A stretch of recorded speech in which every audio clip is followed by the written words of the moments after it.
t'es touché parce que t'es un humain et t'es pas un gavé, t'as une éducation, t'as une culture, quelle que soit d'où elle vienne. T'as quelque chose qui fait que tu te rends compte qu'il y a une injustice sur Terre, une fracture terrible. Il y a déjà une injustice culturelle et artistique. Il y en a une autre qui est monétaire et puis de foyers, de maisons, de terrains. Je te dis, tout homme devrait naître avec un terrain et la maman donnerait les rideaux, le papa les outils, l'enfant apprendra à construire une maison. Tout ça, ça disparaît. Ça te fait des hommes robots. Ça. Même les SDF, ils sont robots. T'as vu ce qu'ils encaissent? T'as vu comment ils sont dans quel état?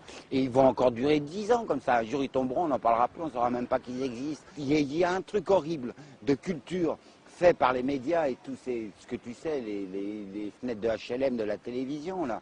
Tout ça, ça gave, ça gave, ça gave. Alors maintenant, on ne regarde plus les pauvres, on appelle la police ou on passe le trottoir. Mais malgré tout, il y a des sacrés bonnes gens qui ne s'arrêtent pas forcément pour donner, mais qui te donnent un petit conseil, qui t'amènent des plats, qui finissent par te sortir de tout ce plomb où tu baisses les yeux. Pas parce que je suis miséreux, je ne le suis pas, mais parce qu'il y en a d'autres qui gagnent pas ce que je gagne en faisant la manche, même en touchant ma pension. Je suis sous curatelle, excusez-moi, Monsieur le Président. Vous gagnez des milliards. À quoi faire? Non.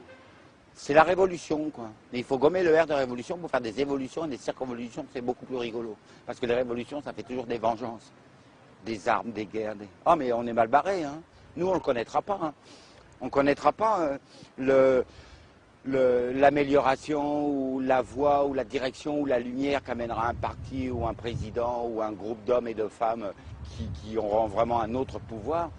Mais tes enfants commenceront, ils n'iront pas à McDonald's, ils iront pas à Walt Disney, ils iront écouter les contes roumains, tchétchènes, yougoslaves, qui sont pas mystiques, mais qui sont d'une beauté qu'on n'apprend jamais aux enfants en France. On apprend De Gaulle, on apprend les Gaulois, Astérix. C'est beau Astérix, mais il ne faut pas abuser. C'est devenu McDonald's, Astérix, maintenant, quand tu achètes un Big Mac.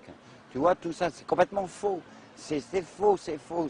C'est gaver l'homme pour pas qu'il pense. Chut. Alors on vient des petits esprits, on est parfait, on est beau, on est respectable, on est civil, on est civique, on est citoyen, on est bleu, blanc, rouge, on a son pays, terre d'accueil, mosaïque culturelle. Tiens, la belle blague. Il nous faut monter dans les étoiles, alors qu'on cultive plus le jardin avec le râteau, on met plus de graines, on fait plus de petits trous avec les doigts de l'enfant pour mettre une graine et lui apprendre. Maintenant tout est sous vide, sous emballé. Maintenant tu vas en province, tu verras encore des grands-mères qui font le jardin, où il y a encore des gens qui amènent les légumes à leurs enfants à Paris. Il y a encore des tas de belles choses. Mais tout ça, un jour, on te le fera payer. Comme on fait payer le regard au SDF quand il demande une petite pièce. Tous ces gens nickelés, propres, brillants, sentant le parfum ultra chic.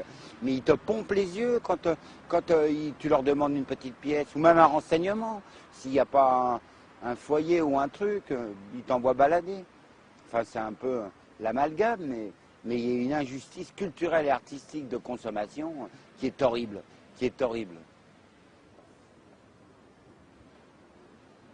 Il faut faire une armée d'humour et d'amour avec les enfants que vous aurez et les spectateurs que vous êtes. Une armée d'humour et d'amour.